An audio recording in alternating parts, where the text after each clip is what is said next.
Hello, everyone. Welcome to another series on Incubated Global Network. I really want to appreciate every one of you that have been following us on our YouTube channel, Instagram, that have subscribed, as many that have been listening to the various series that we have released so far. The likes, the comments, the sharing, in fact, the recommendations. I want to say thank you very much. And today we're going to be looking at another interesting topic. I tagged things to pray for when trusting God for a life partner. Things to pray for when trusting God for a life partner. Here's so many persons asking, so if I want to pray for a life partner, what should I even pray for? What should I ask God for? Finding your God-given spouse has nothing really to do with your looks or your income. It's good to have them, don't misquote me. It's good to be beautiful, it's good to look good, it's good to have money. Those things, if you can have them, oh, beautiful.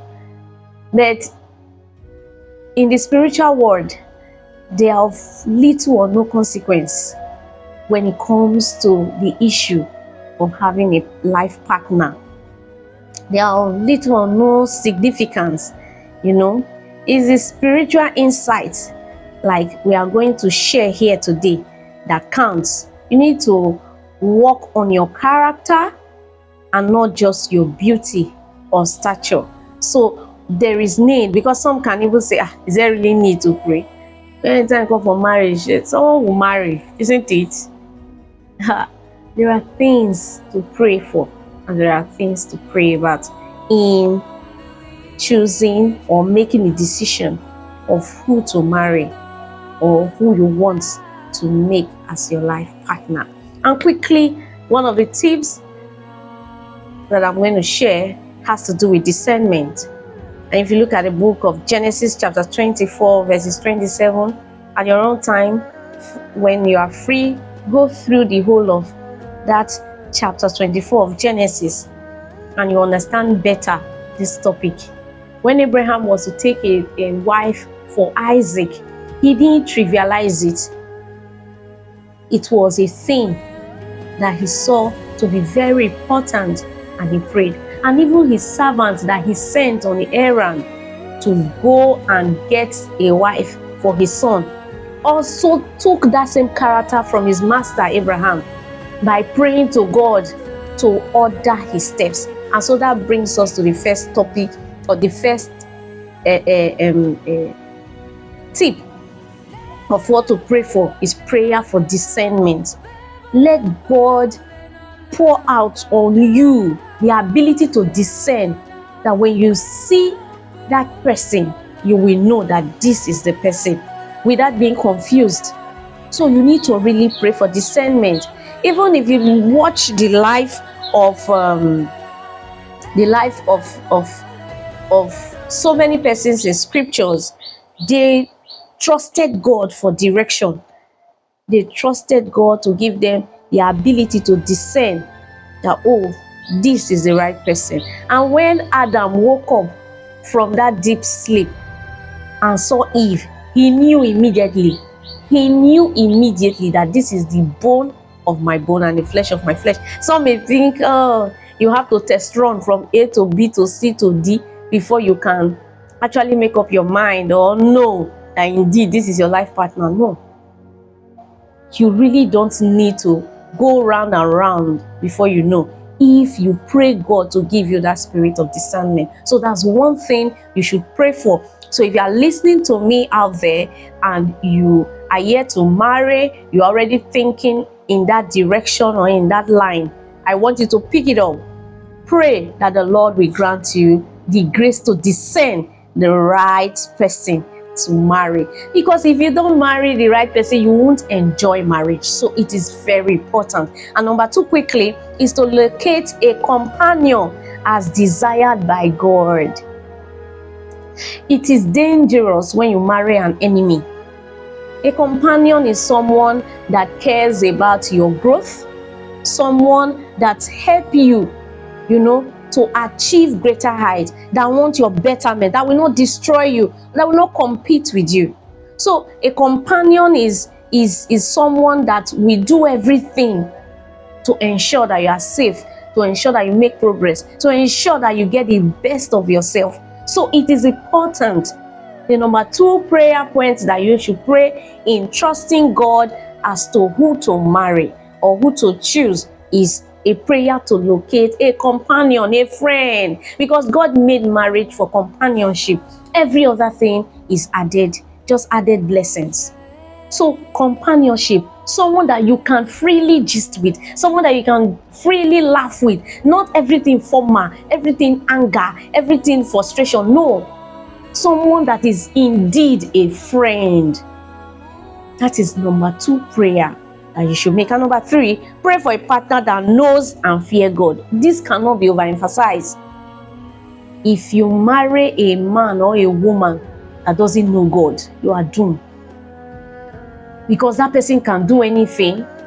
His or her conscience is snared by the devil.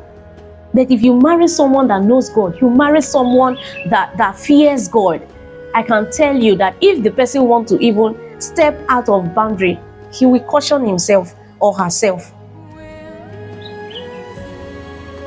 That person will be able to say, no, if I do this, God will not be happy with me, so I won't do it to my partner. So it is very vital. Scripture makes it clear that the fear of God is the beginning of wisdom. So if you marry someone that fears God and knows God, the person will always want to lean on the wisdom of God in the affairs of the home, in everything that affects that marriage. So it's vital that in praying for a life partner, you pray that God gives you someone that fears Him, and you yourself must also be a person that fears God, and also you also know God for yourself. If you are praying for someone that knows God, you are praying for someone that fears God, and you yourself, you don't fear God, you don't know God, you are just wasting your time, because God will not give snake to His children. God will not give lion to His children. So you yourself, you must also fear God and also know God, because it's what you are as you are wishing for that God will give to you. So if you are good, the Lord will also give you someone that is good. So you must know Him too, and also have the fear of God. Now, another tip is you can pray for a sign from God to identify the person. This particular tip I'm talking about, it's something that so many people tend to want to rely on once they are getting ready to marry or make the decision about marriage. Oh, you see them praying that God, give me sign, give me sign, give me sign. It's good to pray for sign, because even in the book of Genesis chapter 24 that I mentioned, if you check verse 11 to 20, you will see that when the servant of Abraham was going, he asked God for a sign. But the point I'm trying to drive at here is, when you are praying for a sign, let it be an uncommon sign. If you look at the sign that this servant of Abraham sought from God, it was an uncommon one, an unusual one. Because when the people of that time, they go out to fetch water, the ladies, they really don't have the strength to fetch someone. It's just the household they concentrate on.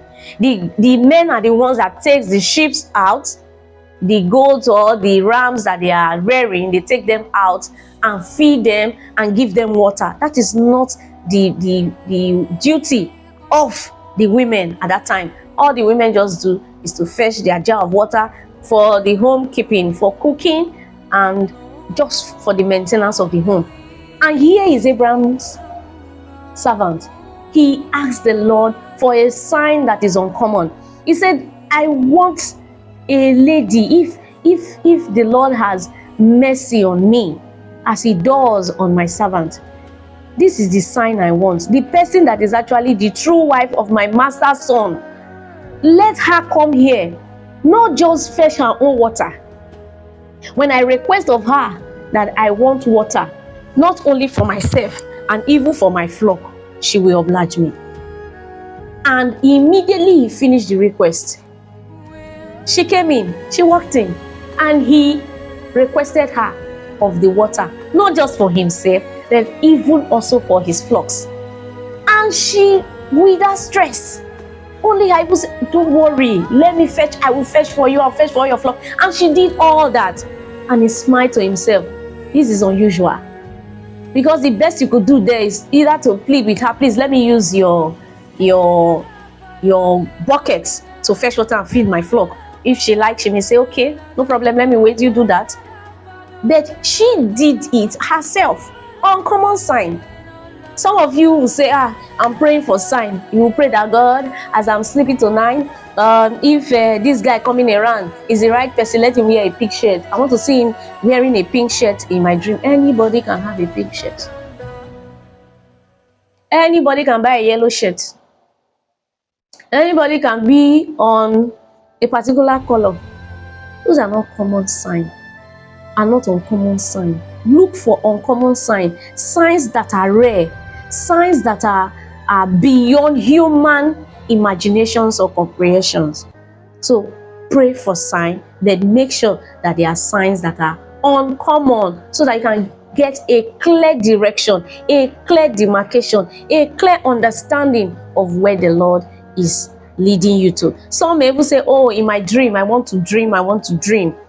It's good, but then you must be very careful to know, have the ability to discern dreams that are from the Lord and dreams that are being manipulated by the devil, in order not to make mistakes. Because we've heard series of stories of people that have said, oh, I pray for a sign that when I go to bed, I should see this. I actually saw this, but it turned out that this is not the person at the end of the day. What is your spiritual state of discerning dreams that are of the Lord and dreams that are manipulated by the enemy? You must have come to that level of maturity before you can lean on such signs. And lastly, I want you to also pray for someone that shares the same belief, the same ideology, the same visions, the same goals. Don't marry someone that has diverse belief from what you believe. If the person you are thinking of settling down with is the type that, as he wakes up in the morning, don't like playing godly music in the morning, and you like waking up with solemn godly worship songs, there's a serious problem.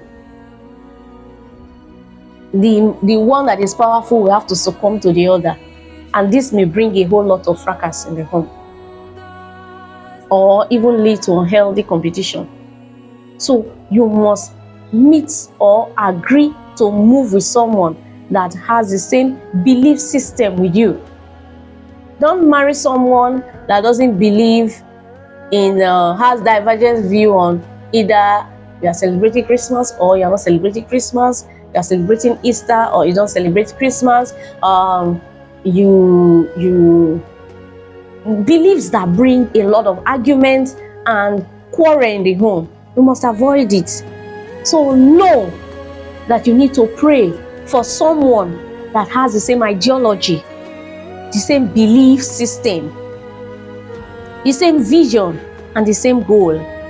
If your goals are so wide apart, it brings about frustration and issues in the marriage.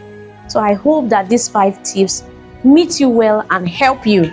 And I want to say, be very free to reach out to us, to ask questions, to share our YouTube channels with others. Subscribe, share, comment, and like, and the Lord will bless you really. Bye-bye.